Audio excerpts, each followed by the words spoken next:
that experience, man? What was that like for you? Once in a lifetime, absolutely. Very blessed.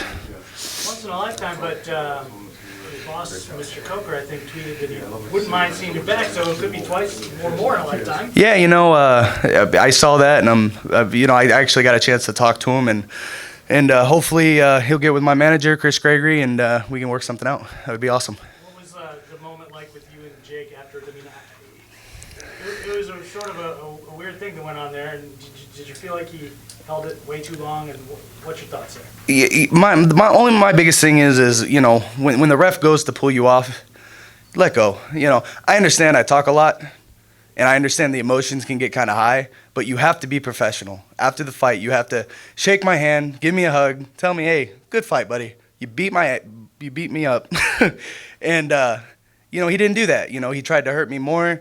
This sport's dangerous. You got to be very smart. You got to be smart. You got to, care about your opponent's health. I cared about his health. You don't want to see stuff like that, and that got to me a little bit. I'm surprised it was vindictive then, But he said it was a genuine mistake. Yeah, he spoke to me after, but and he said that he thought I was trying to hit him, but the ref is clearly trying to pull you off. And like I said, I hold absolutely no remorse against him whatsoever. But maybe my talking got to him just a little bit, which is crazy because he's the WWE guy. So.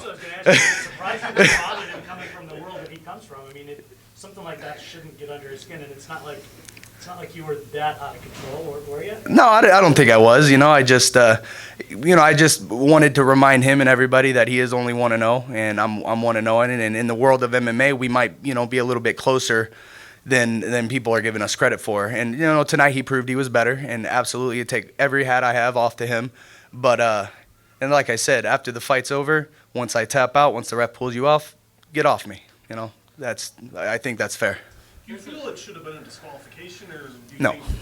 No, I don't mean to cut you off. I don't think he beat me, and I didn't want the disqualification win. I'd prefer him get the victory. There's a picture of you on Facebook where you're younger and you're meeting him and shaking his hand as a WWE champion. Were you a fan of his going into this? That's not a real picture. that never happened. That actually got crazy attention, and I have no idea where that came from. But the kid does kind of look like me, so who knows? Did you obviously your ring walk, your cage walk tonight was fantastic. Oh, thank you. And I think it was enjoyed by everyone, but you the most.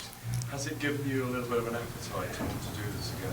Oh, absolutely. I dance to every single fight I have, and it's just because life's a dance. You got to enjoy every minute of it. You got to enjoy the good, you got to enjoy the bad, because you never know what's going to happen. And like I said, I got a call from my manager one day, February 20th, and said, you got to fight on Bellator. Oh, okay. So, I never expected that, but here I am talking to you great people, and it's been such an experience. You said you had 6 kids? Yeah, 6 kids. Were they in attendance for this fight? Unfortunately, no. My youngest daughter, just give you a little bit more insight. My youngest daughter was just diagnosed with autism.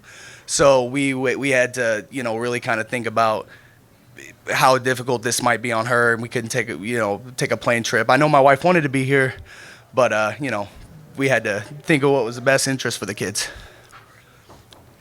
I'm just wondering, I think you gained a lot of fans over the past week. Did you feel the love yourself over the past few days? I've gotten insane messages from people from like Ireland and Australia, and actually one from Germany, and like, hey, we're behind you. And it's amazing, yeah, for sure. I got a Twitter finally. My manager's been bugging me about getting a Twitter, and I finally got one. I had 10 followers this morning, and I figured out how to look how many I have now, and it's like 800. So I was like, well, cool. It's been a good weekend. So, for sure. Did it ever cross your mind that you are 1-0, and if you did come up short, they might not bring you back, so might as well get some fans so they have to bring you back? No, the one thing I enjoyed most about all this is this is me. Like, this is very genuine. I've fought in front of 50 people, and I danced in front of those people like I dance now. Before I fought, the music was going, I was going. It's just like I said, you have to enjoy every moment. TJ, you lost about 50 pounds for this fight. You're going to be this morning. Yeah, 64.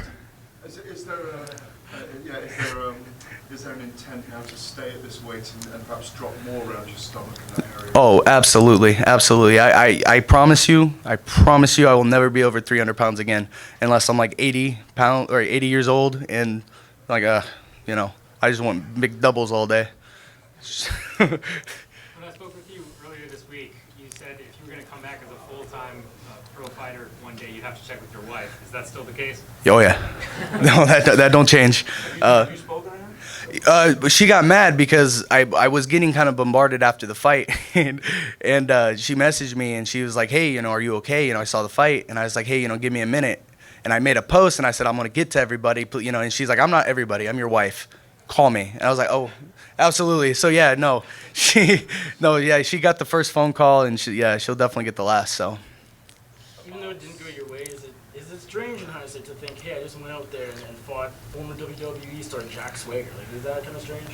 Or does it feel... No, you know, it's strange to be on a card with everybody, you know. Just, I mean, the undercard was amazing. Chicago's been amazing. We got world champions. You got MVP. You got Douglas Lima. You know, and then again, you know, the Jack Swagger, Jake Hager. It's just all around has been such an experience.